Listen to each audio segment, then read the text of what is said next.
Good morning, Rinsid people in the planet Earth. Welcome to my own YouTube channel at Jupiter Rikisa FL7WL.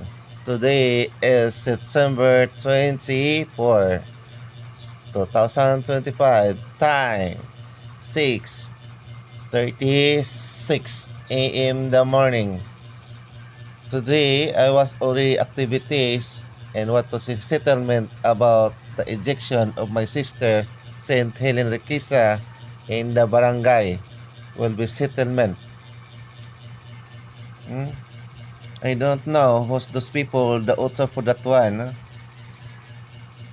What they said somebody, Jupiter is the sons of Rodrigo Duterte or Polong Duterte. It's funny. How can you become to become your own sons? Even since has my own birth, you will not sit. I will not see you and meeting each other. You can show me your my own photos together with yours. Not only photos without talking each others. You are so idiots clans. Huh?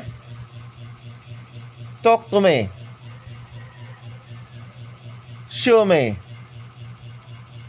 Those also the Roa, you always following me, ha? The impersonator of Helen Requisa, Saint Helen, my own sisters. Huh? Why can you talk to me?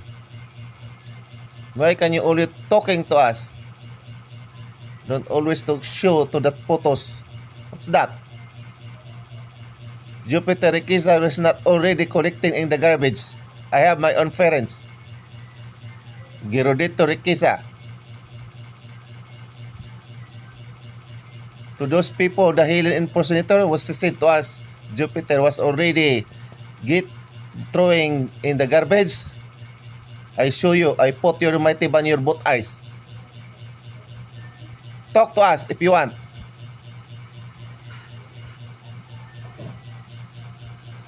You are so fuck you.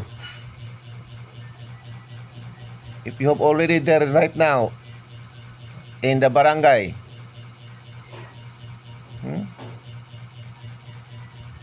don't like ignorance, because somebody people the ignorance of the laws, you are demoralizing yourself. You're crazy. Even my own names you will be changes. You said to us